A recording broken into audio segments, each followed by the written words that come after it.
Assalamu alaikum, aqui quem fala é Gabriel Meirelles, missionário no Chad, um país que fica no norte da África.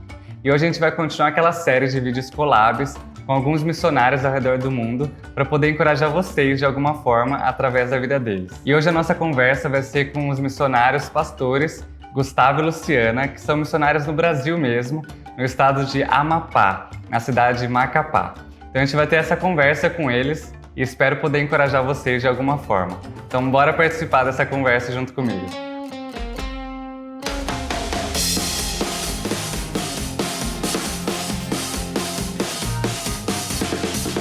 Olá, Gustavo e Luciana, que honra ter vocês aqui no meu collab, compartilhando com as pessoas para poder encorajar sobre missões. Muito obrigado por ter aceitado o meu convite, viu? Nós que agradecemos, Gabriel. É um prazer imenso estar junto com vocês, compartilhar, encorajar os missionários, encorajar as novas pessoas e até mesmo os missionários que estão em campo. É muito bom quando a gente compartilha essas informações, né? O que nós vivemos, as experiências, e eu espero ser, como foi edificante a gente assistir os seus vídeos no canal. Gente, fica a dica, assiste os vídeos do canal do Gabriel, muito interessante a cultura do pessoal e o collab que ele está colocando aí. Também agradeço, para mim é uma honra poder estar aqui, fiquei muito feliz pelo convite e espero que possamos colaborar de alguma forma. Sim, com certeza. Glória a Deus por tudo. E vamos começar apresentando vocês. Contem um pouquinho quem vocês são, de onde vocês vieram, qual a igreja enviadora. Conta um pouquinho mais, conta um pouquinho da história de vocês aí. Então, eu sou o Gustavo, hoje estou com 36 anos, sou de Campinas, São Paulo, e fomos enviados pela Igreja do Nazareno Central de Campinas para abrir a primeira igreja do Nazareno no estado do Amapá. Há 15 anos, o pastor Aguiar, ele tinha esse sonho e nós ouvimos o chamado do Espírito Santo, e eu, como sou mais aventureira, eu falei para ele, vamos, amor, e ele, como ele vai me puxando, enquanto eu já estou indo, ele está me puxando, ele, não, amor, calma, mas Deus, tudo ele foi nos ajudando, organizando tudo, e hoje nós estamos aqui, já há 7 anos no estado, e aí a igreja já está comemorando 6 anos. Uau, que incrível, deve ter passado muito rápido, né? Ainda essas mudanças todas, deve ter sido muito incrível esse processo. E como que foi para ir para aí? Como que o Amapá surgiu para vocês? Foi através do pastor Aguiar que ele foi esse o plano? Ou já tinha surgido antes? Como que foi essa história? Foi num culto, né, no domingo, né, nós sempre participávamos do culto das 10 horas da manhã, e ele comentou, né, lá no culto, no meio do culto, ele comentou que ele tinha um sonho de abrir a igreja de Nazareno no estado do Amapá, que era o único estado que ainda não que faltava para preencher todo o Brasil. E quando ele falou, eu senti no coração, porque eu sempre fui apaixonado por missões, mas a gente sabe que tem 3 maneiras de fazer missões, né? Com os joelhos que oram, com as mãos que contribuem, com os pés que vão, né? Então eu imaginei, com a graça de Deus eu vou orar e também Deus vai me dar boas condições para eu investir, mas eu nunca quis ir. Mas não adianta, quando é chamado não tem como fugir. Sim. E quando ele falou, eu senti no coração, mas guardei para mim. A minha esposa logo me cutucou, ela falou assim, vamos? Eu falei, você tá doida? Tem que ser pastor, tem que ser casado, nós éramos noivos ainda, nunca imaginávamos, né, sermos missionários, então foi pego de surpresa. Quando ela falou, eu já joguei umas 2 semanas, eu fiquei ali sobre aquilo, eu conversei com ela, e marcamos para conversar com o pastor Aguiar, e o Aguiar, ele falou para mim, olha, já tem um pastor, já são casados, tudo, né, já são formados, que já está à disposição de ir. Eu falei, amém, nós só gostaríamos de saber como que funciona, nos colocamos à disposição para saber um pouco mais e tal. E aí começou o relacionamento, e ele falou, volta no mês que vem, a gente voltou. Aí depois ele falou assim, olha, vocês vão ter que casar primeiro, e para depois, né, a gente conversar. E aí a gente foi marcando, né, as coisas, e foi incrível, né? Foi a forma que Deus ele foi confirmando o nosso chamado, porque só um rápido testemunho aqui, nós não tínhamos nenhuma ideia, não tinha nenhuma condição de se casar naquele ano ainda, porque nós estávamos terminando a faculdade, nós estávamos pagando o nosso apartamento, e nós íamos casar no outro ano. Iríamos para a África também, a gente estava fazendo projeto de ir para a África com a JNI. Isso, com o pastor Edmur. E aí foi incrível, porque nós não tínhamos condição. Apesar de eu trabalhava, ela também trabalhava, tinha uma boa condição financeira, Mas como o nosso orçamento já estava apertado, então nós não tínhamos condição para casar logo aquele ano. Mas a gente colocou isso como um ato de fé e a gente marcou o casamento, acho que uns 8 ou 6 meses depois. E cara, foi incrível porque Deus ele fez tudo de forma assim espetacular, né? Nós não tínhamos casa para morar ainda. Ele providenciou uma casa nova lá no Manaim, mobiliou tudo, o casamento nós não tínhamos condição e foi um casamento lindo assim, sabe? Então a gente foi vendo. Esse é um exemplo, né? Mas em outras coisas, sim, foi Deus que foi confirmando que era essa a vontade de Deus para nós virmos, né, para Macapá. E começamos a pesquisar também a cidade, a gente já tinha ideias, a gente começou a ver como era uma distância muito grande, a gente começou a pesquisar até casas, uma região bem localizada, porque o pastor ele já nos deu alguns feedbacks que a gente precisava ter antes de vir para cá. E aí a gente pesquisou a cultura, pesquisou a população, que parece assim um outro país, é muito diferente do Brasil Sudeste, o pessoal muito grande. Então, assim, é uma cultura totalmente diferente. Nós começamos a pesquisar da cultura, até mesmo a casa, a localização, e Deus foi guiando, assim, tudo exatamente certinho. Então, vocês já estão faz 7 anos aí, e vocês estão com 7 anos. filhos também, né? São 2 filhos. São 2 filhos. O Léo é o mais velho, de 13 anos. Ele fez 13 agora em julho, e o Henry fez 5 anos. O Henry, ele é macapaense, daqui mesmo.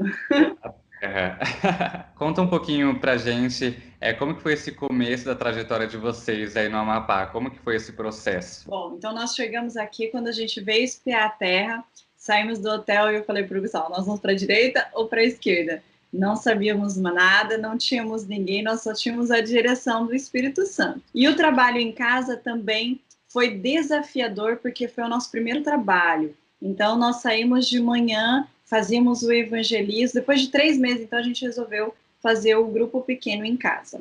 Aí nós saímos de manhã para fazer o evangelismo, convidávamos de porta a porta, e aquele sol do norte, que é um sol para cada um. Não sei se vocês já ouviram a expressão, mas aqui no norte é assim, sol para cada um. É quente de verdade. Saíamos, entregávamos e tínhamos uma resposta muito boa, porque o pessoal do norte é um povo muito acolhedor, muito bacana. E vamos junto, aí nós naquela expectativa, a gente combinava um dia, uma data, para que eles estivessem. Aí tinha dias que era uma bênção, lotava, mas tinha dias que só dava eu e ele, eu fazia um tantão de comida, e a gente sempre tinha um feedback. Aí a gente via que de manhã não tínhamos acesso a muitas pessoas, então mudamos a estratégia para a noite, saíamos também para evangelizar, de porta a porta, falarmos com as pessoas, até matriculamos o Leonardo, que é o nosso filho mais velho, numa escolinha de futebol, para daí então a gente ter um vínculo com as pessoas. Eu comecei a trabalhar também numa empresa, eu saí da Renault de Campinas, vim para a Renault aqui de Macapá, comecei a trabalhar, então começamos a ter um círculo de amizade para, então, compor esse nosso grupo pequeno. E assim nós levamos por 1 ano. Ali, olha, quando não dava ninguém, Gustavo, ele se entristecia, chorava muito, e eu, não, vamos lá, a gente vai conseguir. E graças a Deus, um sustentando o outro, com a força de Deus. Depois de 1 ano, o Nazatim, então, junto com o pastor Cris, veio para cá nos dar aquela grande força, aquele grande passo, que é o quê? Sair de casa e então ir para o templo. E eles fizeram uma diferença ímpar aqui para nós, nos ajudando, nos dando essa força que precisava. Então, assim, Deus cuidando de todos os momentos, todos os detalhes. É muito encorajador. E assim, é uma mensagem que a gente tem que passar para as pessoas que estão assistindo, né? É através dos relacionamentos que a gente vai falar de Jesus para as pessoas, né? Às vezes a gente acha que é só plantar uma igreja, é só fazer um prédio e abrir, né? Mas é através dos relacionamentos, dos grupos pequenos, em casa mesmo, que a gente começa a compartilhar de Jesus, né? Quais foram os maiores desafios que vocês encontraram para ir aí para o Amapá? Antes de ir, quais foram os maiores desafios? Olha, um dos grandes desafios foi assim, eu sempre fui uma pessoa muito temerosa. Eu sou uma pessoa muito precavida, né? Muito pé no chão. Então, antes de tomar qualquer decisão, eu penso 1000 vezes. Então, eu sou medroso, não gosto de arriscar, né? Não, ela gosta de coisas novas, né? E então nós tínhamos uma vida estável, né? Lá em São Paulo. Então eu tive muito medo, né, de tomar esse passo. Muitas pessoas até mesmo pessoas que eram evangélicas, falam, vocês são loucos, o que vocês estão fazendo, né? Vocês vão sair da casa de vocês, do conforto, do trabalho, porque nós tivemos que pedir demissão dos nossos trabalhos para começar algo totalmente novo. Encontramos bastante desafios, mas a gente pôde ver que era a mão do Senhor guiando a gente. E a gente entende que uma vez que a gente entrega a nossa vida às mãos do Senhor, agora é Ele que tem que viver em nós, e nós temos que fazer a vontade dEle, não mais a nossa, né? Estamos aqui, apesar dos desafios, a gente não tem o que se arrepender, não. E a gente passa, né, por desafios na vida mesmo, na vida cristã normal já existem desafios, né? Deus está com a gente e quando o direcionamento vem dele, se torna mais tranquilo, né? Por mais que tenha dificuldade, a gente tem muita mais paz no processo. E quais foram os maiores desafios aí no campo, depois de vocês terem chegado? Quais foram os maiores aí? Aqui foi a adaptação. Para mim, então, eu confesso que eu fiquei 4 anos brigando com o Senhor. Todos os anos eu falava assim com a minha sogra, que eu tenho muita ligação com ela, eu falava assim, sogra, ano que vem nós vamos montar a igreja, vamos erguer um pastor, Deus vai enviar um pastor, vai deixar aqui, nós vamos embora. E assim foi, porque a gente sente muita falta da família, dos amigos, a gente sente falta, eu sentia muita falta, assim, de tecnologia, de inovação, e porque aqui ainda é um pouco demorado para chegar, né, essa parte da questão de tecnologia, então, assim, vários fatores muito quente, um ambiente totalmente diferente, e eu fiquei, assim, por 4 anos nessa peleja ali com Deus, e Deus falando, não, te quero aí, Aí fiz um propósito com ele no 5º ano. Falei, Deus, ou o Senhor nos tira daqui, ou o Senhor coloca um amor pela cidade, por esse estado, que o Senhor me coloca ali no meu coração para mim não ter mais essa esperança, porque todo ano eu ficava renovando essa esperança. E Deus colocou um amor assim maravilhoso pelas vidas dessas pessoas, pelo campo missionário. Não que eu não tinha, mas era um amor que eu não sei te falar, era um amor, assim, muito diferente, um amor que vinha realmente do Senhor. Então, foram, assim, muitos desafios, e é desafiador, mas o Espírito Santo, assim, a gente não sabe explicar, mas Deus, ele conforta. E além desses desafios que ela teve, a gente também teve muitos desafios aqui na implantação da igreja. Por exemplo, depois que a gente começou a igreja com o prédio, né, que depois veio Nazatim, 6 meses depois, nós fomos furtados 5 vezes, num prazo, 5 vezes seguidas, num prazo de 1 mês. Então, na época, o nosso superintendente é o Manuel Lima, né, o pastor Manuel Lima, que hoje é o diretor regional, né, do Brasil, e ele até falou, Gustavo, melhor fechar a igreja. Eu lembro que quando ele veio nos visitar, foi num sábado, eu fiquei na igreja, tinha um pessoal trabalhando até meio-dia, fechei a igreja, fui buscar ele no aeroporto, quando eu volto para mostrar a igreja para ele, fui mostrar, pastor, aqui aí quando fomos entrar na sala das crianças, cadê tinha acabado de roubar a central de ar, isso foi assim, no sábado, do meio-dia às 2 horas, e aí ele falou, Gustavo, fecha a igreja, porque senão vão roubar até as cadeiras, e por umas 2 semanas teve que fechar a igreja. Nós tiramos até a central, né? Uma central zona que tinha lá no salão, a gente tirou, porque senão eles iam levar também. Não dava tempo da gente melhorar a estrutura de segurança. Não dava tempo. A gente estava, pedreiro trabalhando, aumentar o muro, e toda noite entravam. E aí a gente procurando fazer tudo de acordo com a vontade de Deus, mas acontece essas coisas, logo a gente já começa a se questionar. Senhor, é essa a tua vontade? Será que não é da tua vontade que a gente, né, fique aqui? E nós tínhamos pouquíssimos recursos, poucos membros, então foi um momento muito difícil. Tivemos problemas também, dificuldades na área financeira, lutas que a gente passa. E depois passou assim um tempinho, aí a gente conseguiu arrumar a segurança da igreja, colocamos alarme, fechamos as entradas por onde eles passaram. Acho que alguns meses depois eu engravidei. E daí nós passamos dificuldade financeira, então assim, não tínhamos dinheiro para pagar aluguel, eu acordei e falei assim, eu vou fazer bolo. Ele, tá maluca? Você nunca nem fez um bolo aqui em casa? Eu falei, não, Deus vai abençoar, vamos orar. E comecei a fazer bolo, e Deus foi abençoando demais. Pastor Ripe veio aqui nos visitar, que ele veio fazer o dia da igreja perseguida. Aqui com a gente, e ele viu a situação e falou, Luciana, você é guerreira. Com aquele barrigão, fazia 10 bolos por dia. Mas aí ficamos na dúvida se realmente era pra gente ficar aqui ou se Deus estava falando, vai embora. Não quero você aqui. Então, desafios no campo missionários vão ter inúmeros. Exatamente. A gente entende que é uma forma de Deus provar, né, o nosso coração, e também, através desses desafios que nós passamos, isso virou um testemunho depois. Hoje, os irmãos que estão na igreja e viram o que a gente passou, hoje eles falam, olha, quando eles estão passando por dificuldade, olha, vocês lembram quando os pastores tiveram dificuldade? Eles tinham tudo para desistir, mas não desistiram. Eu acho que é bom a gente contar isso, porque desafios todos nós teremos, como você falou, na nossa vida, né, pessoal, e no campo também. Não é porque estamos fazendo a vontade de Deus que nós estaremos isentos de sofrimento ou de dúvidas. E o que vai segurar a gente, o que segura a gente no campo é a convicção mesmo que Deus direcionou a gente para ir, né? Os desafios vão passar, vão sempre ter, mas essa convicção do direcionamento de Deus que nos segura, né? Que faz a gente firmar. E esse processo de mudança para um lugar novo, para o campo, para um país diferente, ou até mesmo para vocês que ainda estão no Brasil, mas estão num estado totalmente diferente, numa cultura totalmente diferente, a gente passa por algumas dificuldades, mas também a gente passa por micos, né? A gente fala alguma palavrada, alguma cultura que a gente não entende.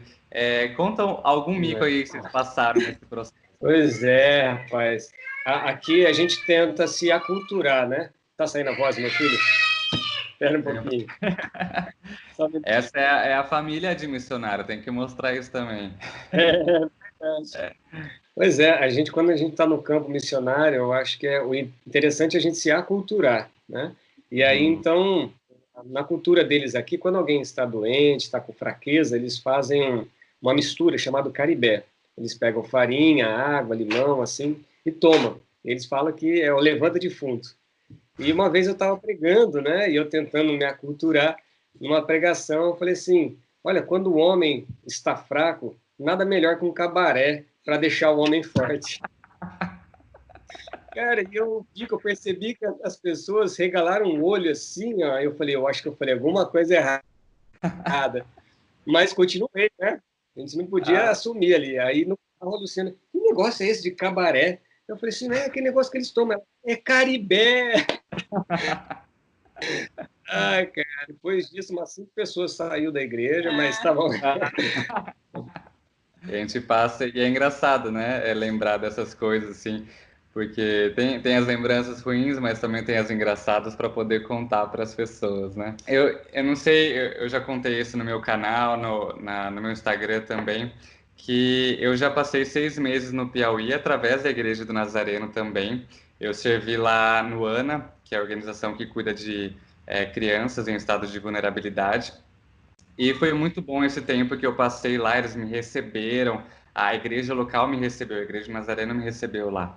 E eu gostaria de saber de vocês, tem como vocês receberem, se alguém quiser conhecer o projeto de vocês, a igreja, tem outros projetos que as pessoas poderiam ajudar, poderia passar alguns meses aí, como que funciona esse processo? Tem como? Tem sim, nós temos também um novo projeto que Deus nos levou lá, eu acredito, porque é um povo ribeirinho que não tem nenhuma igreja que assiste eles lá. O evangelho está sendo plantado agora lá. Então, são 2 comunidades, 2 ilhas ribeirinhas, que é Tracajatuba e São Raimundo, que nós temos esse trabalho.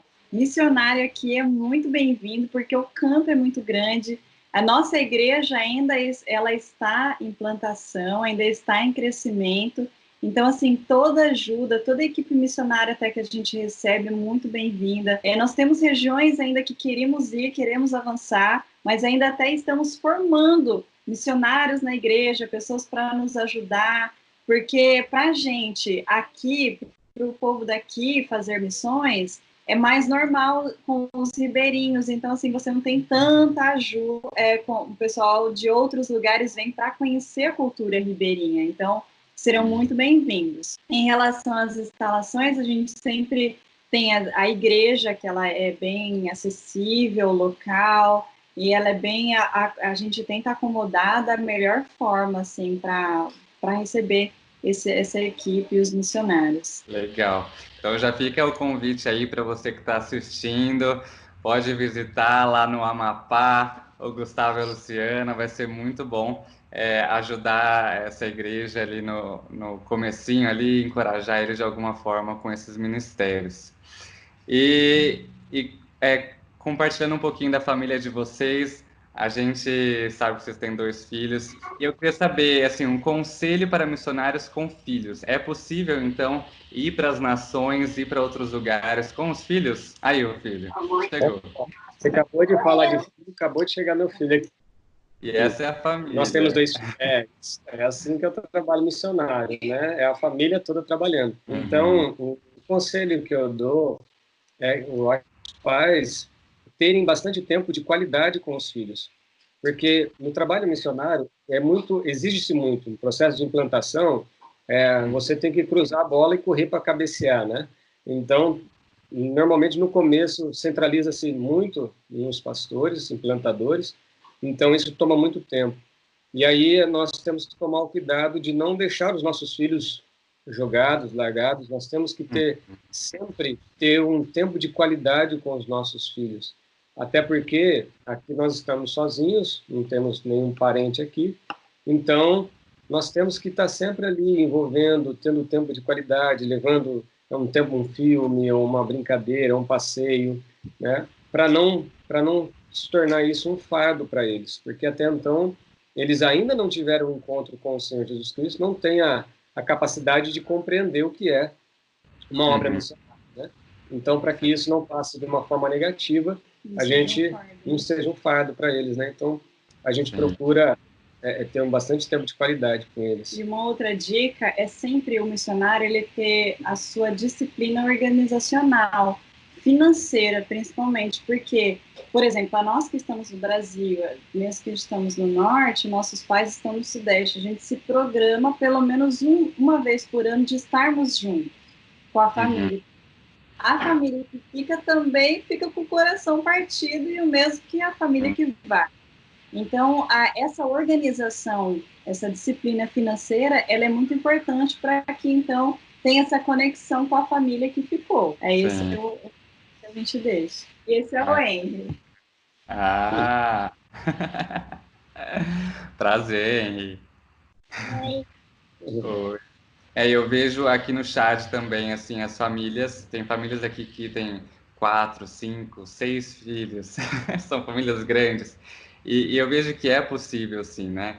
E eu vou casar ano que vem, eu e minha futura esposa, a gente vai voltar para o chat. E a gente sabe que é possível, sim, ter filhos no campo, né? Então, para vocês também, ter filhos não é um empecilho para o ID. É verdade? É fato isso? Não é Uma, empecilho. Sim. É uma bênção, né?